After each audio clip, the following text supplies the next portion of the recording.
Car को देखते हैं जो कि एक सीक्रेट एजेंट था। वो एक जगह पर जाता है जहाँ कुछ गैंगस्टर कार्स थी और वो इस सीक्रेट एजेंट के साथ ही कार को मार देती हैं क्योंकि वो उनको रोकने गया था। इसके बाद इन कार्स की नजर सीक्रेट एजेंट पर भी पड़ती है जिसे वो पकड़ने लगती है, लेकिन एजेंट वहाँ से भाग जाता है। अब हम मैक्वीन को देखते हैं जो उसी टाउन वापस आता है और सब कार्स के साथ साथ अपनी उसी दोस्त से भी मिलता है जो कि एक ओल्ड कार है। वो दोनों बहुत एंजॉय करते हैं। अब मैक्वीन अपने दोस्त से कहता है कि आज रात को वो सेली से भी मिलेगा। अब रात होते ही मैक्वीन सेली के साथ एक रेस्टोरेंट में जाता है जहाँ का वेटर मैक्वीन का वही दोस्त होता है। अब वहाँ टीवी पर एक ऐड आता है कि कार ने एक फ्यूल बनाया है जो कि एनवायरनमेंट फ्रेंडली है, उससे जरा सा भी पोल्यूशन नहीं फैलेगा। इस फ्यूल की टेस्टिंग पूरी दुनिया में हो रही है और इसके फायदे सामने लाने के लिए एक कार रेस भी रखी गई है। उस रेस में दुनिया भर की रेसिंग कार्स हिस्सा लेती हैं, लेकिन अभी तक इस रेस में मैक्वीन ने पार्टिसिपेट नहीं किया होता। तो जिस शो में ये सब कुछ दिखाया जा रहा होता है वहाँ पर इटली की एक रेसिंग कार होती है। वो वहाँ पर कहती है मैक्वीन लगता है इस रेस से डर गया है जो अभी तक पार्टिसिपेट नहीं कर रहा। इस वक्त यहाँ पर मैक्वीन भी नहीं होता और न सेली होती है, जबकि ये टीवी पर खबर सिर्फ वही पुरानी कार देख रही होती है। उसे बहुत गुस्सा आता है कि उसके दोस्त मैक्वीन को ये लोग कैसी बातें कर रहे हैं, जबकि वो बिल्कुल नहीं डरता। वो तो बस हर रेस के बाद रेस्ट लेता है। तो वो फौरन से लाइव शो में कॉल करता है और कहता है कि मैक्वीन तुम सबकी छुट्टी करा सकता है। तो वो रेसिंग कार उसकी लाइव कॉल पर इंसर्ट करती है और उस पुरानी कार से कहती है हाँ अगर उसमें इतनी हिम्मत है तो वो क्यों नहीं आ रहा। और तभी रेस्टोरेंट में उस पुरानी कार के पास मैक्वीन और सेली आ जाते हैं और जब मैक्वीन देखता है कि सारा सीन क्या है और उसके दोस्त की इंसल्ट हो रही है तो वो इटली की उसी रेसिंग कार से कहता है मैं आ रहा हूँ और देख लेंगे कि कौन जीता है। अब सेली मैक्वीन से कहती है कि तुम अपने दोस्त को भी साथ ले जाओ। मैक्वीन और वो पुरानी कार एक साथ उस जगह के लिए निकल पड़ते हैं।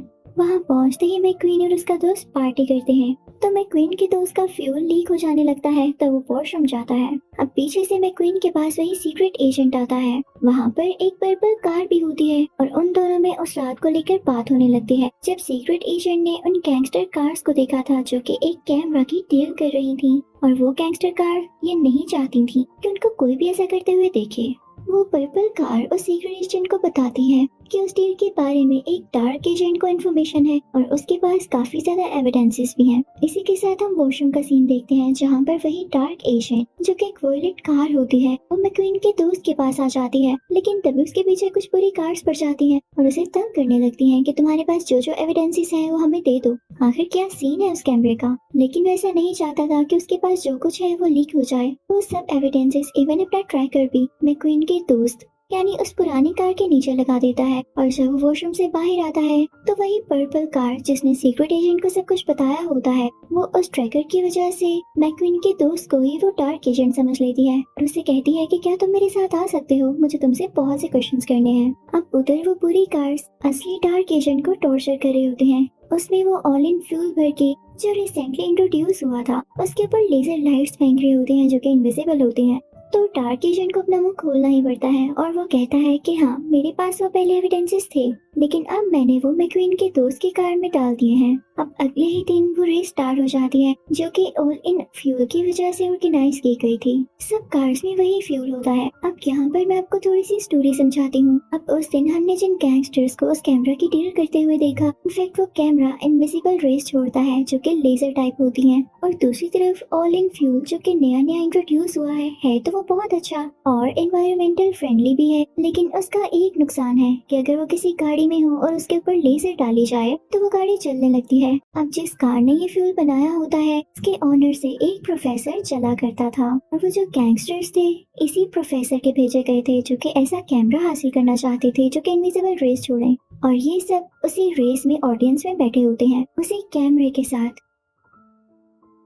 ताकि ये सब रेसिंग कार्स पर ये रेस डालकर उनको हरा सकें और एंड में ये आए ये तो फ्यूल ही बेकार है, इसकी वजह से कोई भी कार जीत ही नहीं सकी। उधर रेस में हम देखते हैं कि सबसे पहले वो इटली की रेसिंग कार जीत रही होती है, लेकिन आहिस्ता आहिस्ता मैक्वीन सबसे आगे निकल जाता है। अब उसी प्रोफेसर की नजर मैक्वीन की दोस्त कार पर पड़ती है और वो उसे डिस्ट्रॉय करने का कहता है, लेकिन ये बात उसी सीक्रेट एजेंट और उसके साथ ही उसी पर्पल कार को पता चल जाती है। तो वो उस पुरानी कार से कांटेक्ट करते हुए उसे कहते हैं कि तुम यहाँ से बाहर आ जाओ, लेकिन उस पुरानी कार को कुछ ठीक से समझ नहीं आ रहा होता, क्योंकि वो साथ साथ मैक्वीन को भी गाइड कर रहा था कि अब किस तरफ मुड़ो, जिस वजह से मैक्वीन भी मिसगाइड हो जाता है और उस इटली की कार से पीछे रह जाता है। अब वो पुरानी कार किसी ऐसी जगह पर पहुंचती है जहाँ पर वो गैंगस्टर्स यानी बुरे लोग उसके पीछे लगे होते हैं, और तभी वहाँ सीक्रेट एजेंट भी आ जाता है जो कि उनसे काफी ज्यादा लड़ाई करता है, उनकी कार्स को उल्टा देता है, और ये सब देखकर वो पुरानी कार काफी खुश हो रही होती है। अब वहाँ रेस के रिजल्ट्स आउट हो जाते हैं, जहाँ हमें पता चलता है कि इटली की उसी कार ने फर्स्ट पोजीशन ली है, जबकि सेकंड पोजीशन मैक्वीन के पास आई है। तो मैक्वीन को अपने दोस्त पे काफी गुस्सा होता है कि पता नहीं वो क्या बोल रहा था, मुझे गाइड नहीं कर पा रहा था। तो वो उस पर भी गुस्सा होने लगता है कि अगर तुम मुझे सही से गाइड करते तो मैं फर्स्ट आ जाता, आइंदा के बाद मैं तुम्हें किसी भी रेस में अपने साथ नहीं लाने वाला। अब वहाँ से वो पुरानी कार सीधा उसी सीक्रेट एजेंट के पास जाती है। वो उसका शुक्रिया अदा करने आया था, लेकिन तभी सीक्रेट एजेंट अपनी गाड़ी के शीशे में देखता है कि कुछ कार्स उसका पीछा कर रही हैं। तो वो उसी पुरानी कार को अपने साथ लेके वहाँ से भागने लगता है, लेकिन वो पूरी कार्स फिर भी उनका पीछा कर रही होती हैं। तो सीक्रेट एजेंट उनसे खूब लड़ाई करता है। तभी वहाँ पर वो पर्पल कार आ जाती जो कि एक एयरप्लेन में आई थी, और वो उन दोनों कार से कहती है फौरन से इस प्लेन में आ जाओ, और वो वहाँ से किसी दूसरी जगह जाने लगते हैं। उधर मैक्वीन को भी पता चल जाता है, क्योंकि उसे अपने दोस्त का लेटर रिसीव हो गया था कि वो यहाँ से जा रहा है। मैक्वीन उदास हो जाता है और कहता है ठीक है मेरे दोस्त, तुम जहाँ रहो खुश रहो। उधर प्लेन में वो पर्पल कार उसी पुरानी कार के अंदर से वो सब एविडेंस ले लेती है। अब जब उस एविडेंस को देखा जाता है तो उन्हें एक गाड़ी का इंजन नजर आता है। पर्पल कार और सीक्रेट एजेंट को तो कुछ खास समझ नहीं आ रहा होता, लेकिन उस पुरानी कार को क्योंकि इंजन्स की काफी नॉलेज होती है तो उन्हें समझाने लगता है कि असल में है क्या। तो सीक्रेट एजेंट उसे काफी इंस्पायर होता है और कहता है वाह भाई तुमने तो कमाल कर दिया, क्या तुम हमारी टीम में शामिल होगे। तो वो पुरानी कार भी खुशी खुशी उनकी टीम में शामिल हो जाती है। अब वो लोग पेरिस लैंड करते हैं। अब यहाँ पर आते ही इन लोगों को न्यूज मिलती है कि इटली में एक रेसिंग कंपटीशन होगा, जिनमें वो सब कार्स हैं जिनका इंजन अपना नहीं है। तो हो सकता है कि वहाँ से कोई फायदा मिल सके। तो अब ये तीनों कार्स इटली जाती हैं, और वो सीक्रेट एजेंट उस पुरानी कार का थोड़ा सिस्टम बदल देता है, जिससे वो अपना कलर भी चेंज कर सकता था, अपना स्ट्रक्चर भी और इवन आवाज भी, ताकि जब वक्त आए तो वो अपना रूप बदल सके और उसे कोई पहचान न सके। उसके बाद वो पर्पल कार उसे कहती है कि तुम इतने पुराने दिखते हो, क्या मैं तुम्हारी टेंट्स को ठीक कर दूं और तुम्हें पेंट कर दूं। तो वो कहता है नहीं नहीं, मैक्वीन से बेशक मैं दूर हूँ, लेकिन वो मेरा बहुत अच्छा दोस्त है, और हमारी दोस्ती तभी हुई थी जब मैं एक पुरानी कार था, और यही तो मेरी पहचान है। अब उस तरफ रेस का राउंड 2 स्टार्ट हो चुका होता है, जिससे इटली की वही कार काफी प्राउडी होती है कि आज भी वो जीत जाएगी। और इधर मैक्वीन परेशान होता है कि उसका दोस्त नहीं है, क्या वो जीत सकेगा या नहीं। अब उधर हम उस पर्पल कार को देखते हैं जो एक जगह पर पहुंचती है। वहाँ पर और कई ज्यादा कार्स होती हैं, तो इनको लगता है कि यहाँ पर इनको वो कार्स भी मिलेंगी जिनका इंजन अपना नहीं है। वहाँ पर एक कैसीनो भी होता है, लेकिन उसके अंदर जाने के लिए इनको वहाँ का आदमी होना जरूरी था। तो वो पुरानी कार अपना रूप बदल लेती है और इसी कैसीनो की हेड बन जाती है। अब वो लोग उसके अंदर जाने लगते हैं। जैसे ही वो लोग अंदर जाते हैं तो सब कार्स उसको अपना हेड कहते हुए वेलकम करते हैं। लेकिन यहाँ पर एक बुरी बात ये हुई कि यहाँ पर वही डार्क एजेंट नहीं आया था, ना ही वो सब लोग जो ऑल इन फ्यूल के अगेंस्ट थे और ये सारा कुछ कर रहे थे। तो तभी उस पर्पल कार को एक साइन रिसीव होता है कि रेस का राउंड 2 इसी सिटी में हो रहा है, और वो ये देख भी पाती है कि वो रेसिंग कार्स फिर से डिस्ट्रॉय हो रही हैं, यानी वो प्रोफेसर और वो सभी कार्स वहीं पर हैं, जो कि उसी कैमरा की मदद से इन कार्स पर लेजर डाल रही हैं। तो वो सीक्रेट एजेंट फौरन से मैक्वीन को बचाने जाता है, और ताकि बाकी कार्स को भी जलने से बचा सके, लेकिन उसको रास्ते में ही किसी मैग्नेट से पकड़ लिया जाता है। अब उधर रेस में मैक्वीन तो जीत जाता है, लेकिन बाकी कार्स का बहुत ज्यादा नुकसान होता है। अब वहाँ के सीनों में एक बुरी कार कहती है लगता है हमें मैक्वीन को खत्म करना होगा, क्योंकि इतना सब कुछ होने के बावजूद वो अगली रेस में भी ऑल इन फ्यूल यूज करेगा, और उसके फैंस भी इस वजह से उसी फ्यूल को सपोर्ट करेंगे, और हमारा प्लान कामयाब नहीं हो सकता। तो ये बात जब मैक्वीन का दोस्त सुनता है तो वो घबरा जाता है और पीछे होता है। तभी उसके ऊपर लगी कई लाइट टकरा जाती है और टूट जाती है। तभी उसके सिस्टम में एरर आने लगता है और वो कई रूप बदलने लगता है, और एट लास्ट अपने असली रूप में यानी उसी पुरानी कार के रूप में आ जाता है, जिसे देखकर वहाँ की सारी कार्स उसे पहचान लेती हैं कि ये तो हमारा हेड है ही नहीं। अब उसको पकड़ लिया जाता है। अब वो पुरानी कार फौरन से मैक्वीन के पास जाती है उसे बताने के लिए कि तुम्हारे साथ क्या होने वाला है, लेकिन इतना ज्यादा रश होता है कि मैक्वीन उसे ढूंढ ही नहीं पाता, और तब तक वो बुरी कार्स आकर उसे पकड़ लेती हैं और अपने साथ किसी जगह ले जाती हैं। जब उस पुरानी कार को अगले दिन होश आता है तो वो देखता है कि वो किसी जगह पर लटका हुआ है। उसके साथ वो सीक्रेट एजेंट और पर्पल कार भी है और ये जगह लंदन का क्लॉक टावर होता है।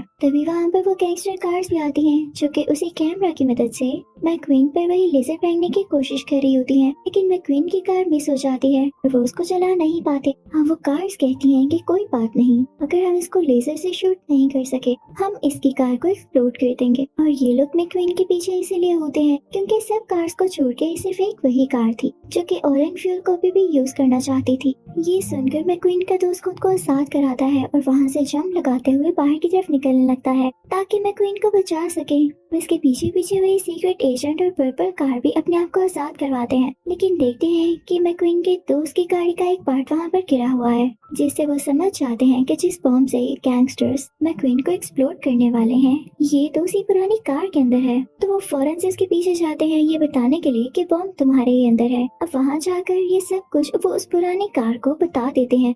अब मैक्वीन का वही दोस्त जो उसके पास जा रहा था अब उससे पीछे पीछे हटने लगता है। मैक्वीन को लगता है कि ये मुझसे नाराज है, लेकिन उसे क्या पता था कि उसका दोस्त उसे बचा रहा है कि कहीं बॉम्ब एक्सप्लोड न हो जाए। उधर वो गैंगस्टर कार बटन प्रेस कर देती है ताकि बॉम्ब एक्सप्लोड हो जाए, लेकिन वहाँ पर आउट ऑफ रेंज लिखा आता है, यानी ये मैक्वीन और उसके साथियों के लिए गुड लक था। अब यहाँ पर वो पर्पल कार भी मैक्वीन के पास आ जाती है, मैक्वीन को सब कुछ बता देती है। तो वो दोनों उस पुरानी कार से कहते हैं कि स्टिल खड़े रहो, हमारे अंदर जो बॉम्ब है हमें उसे डिफ्यूज करना होगा। उधर हम देखते हैं कि वो सीक्रेट एजेंट उस गैंगस्टर कार को भी पकड़ चुका था, उसे बांधकर यहाँ पर लाता है ताकि उसे सजा दी जा सके। लेकिन तभी वहाँ पर उस गैंगस्टर के साथी आ जाते हैं जिनमें बहुत फाइट होने लगती है और साथ ही साथ पुलिस भी आ जाती है।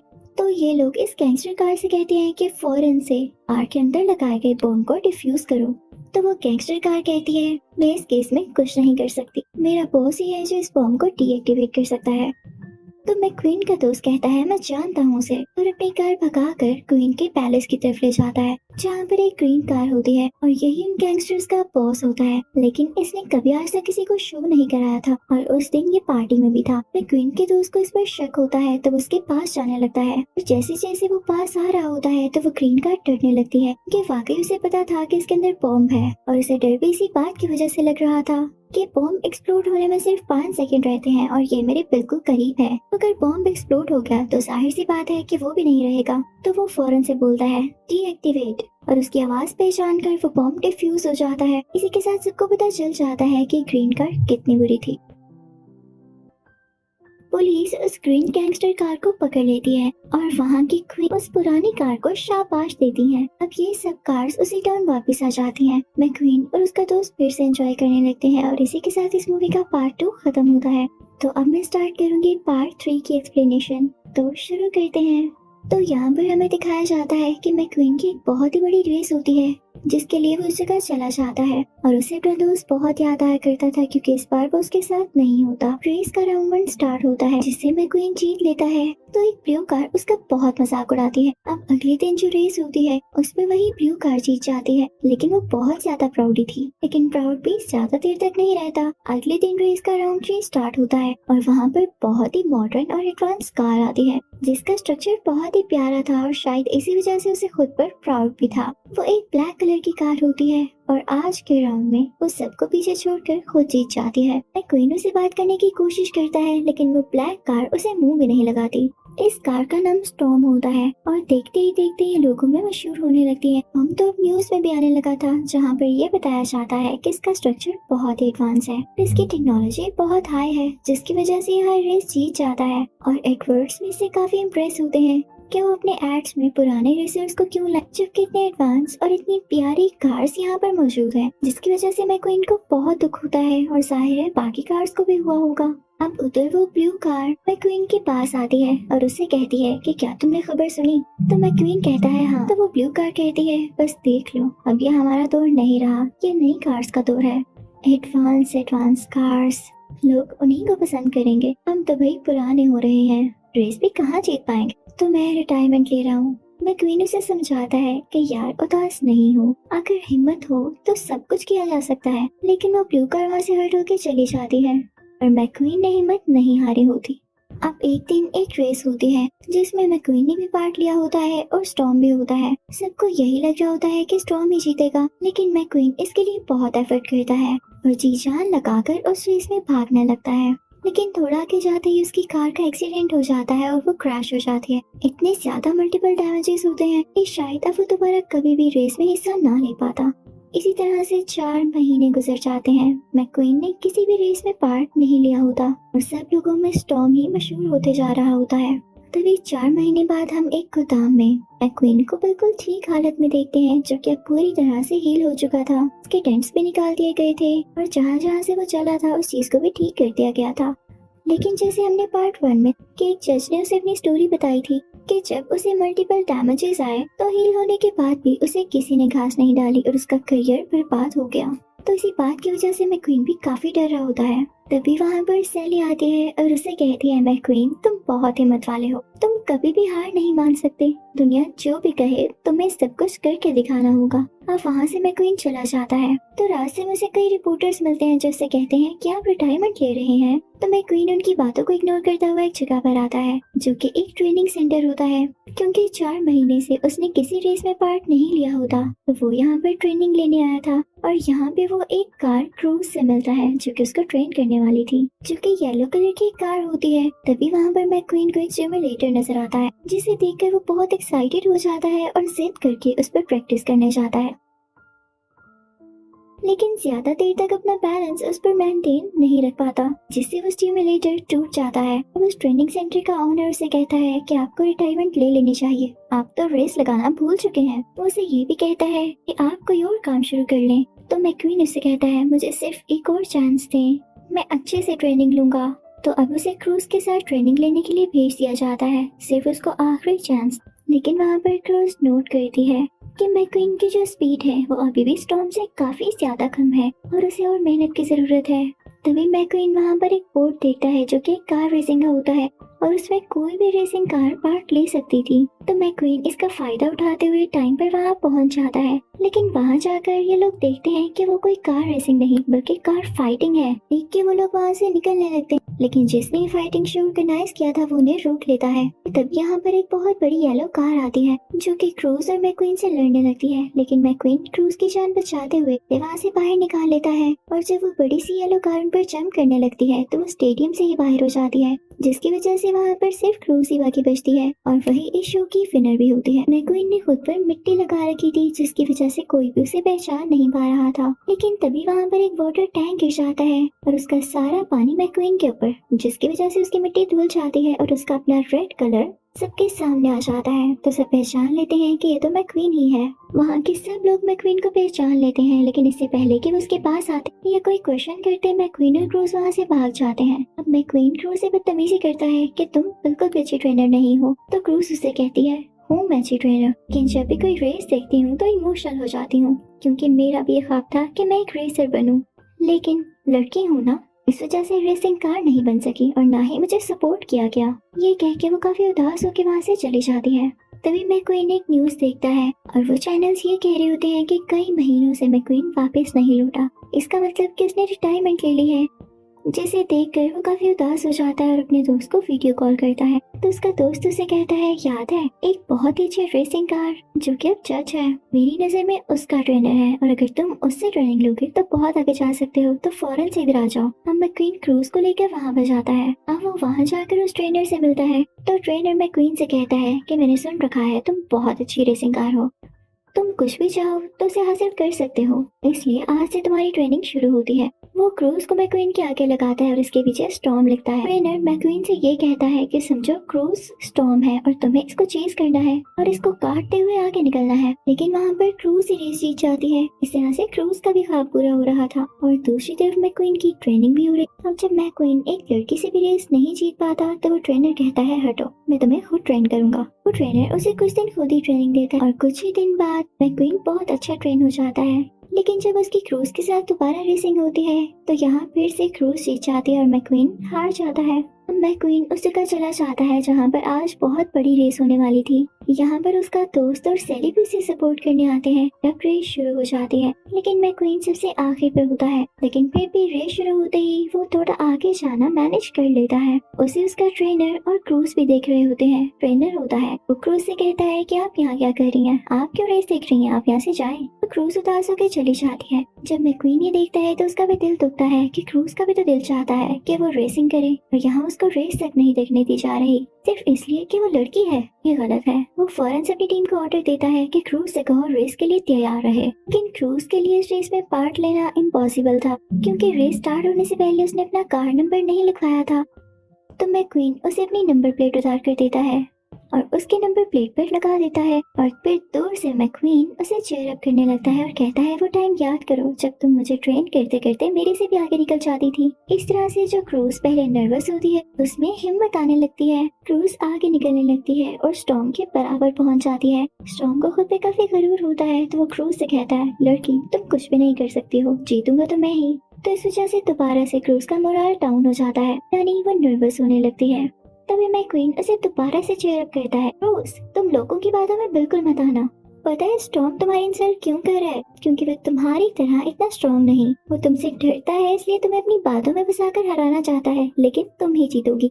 ये सुनकर उसको बहुत अच्छा लगता है। वो दोबारा से अपनी स्पीड तेज करते हुए आगे बढ़ने लगती है। लेकिन जब स्टॉर्म ये नोट करता है कि वो उसके बराबर आ रही है, तो वो उसे हिट करता है। लेकिन क्रूज करने की बजाय उसे ओवरटेक कर लेती है और सीधा सामने तेजी से जाकर रेस जीत जाती है। अब यहाँ रेस खत्म होने के बाद सब क्रूज की बहुत तारीफ कर रहे होते हैं और उसे अप्रिशिएट कर रहे होते हैं। इवन उसके पास एडवर्ड्स भी आते हैं और उसे कहते हैं कि क्या आप हमारे लिए शूट करेंगी? तो क्रूज मान जाती है। तो वहाँ की मैनेजमेंट भी कहती है कि मैक्वीन भी जब चाहे रिटायरमेंट ले, हम उसे फोर्स नहीं करेंगे, क्योंकि वो भी बहुत अच्छा परफॉर्म कर रहा है। हम मूवी के एंड में हम देखते हैं कि मैक्वीन ने अपना रूप बदल लिया है और यहाँ पर वो क्रूज के साथ रेस लगा रहा होता है। दोनों बहुत खुश नजर आ रहे होते हैं और इसी के साथ ये मूवी यहीं पर खत्म होती है।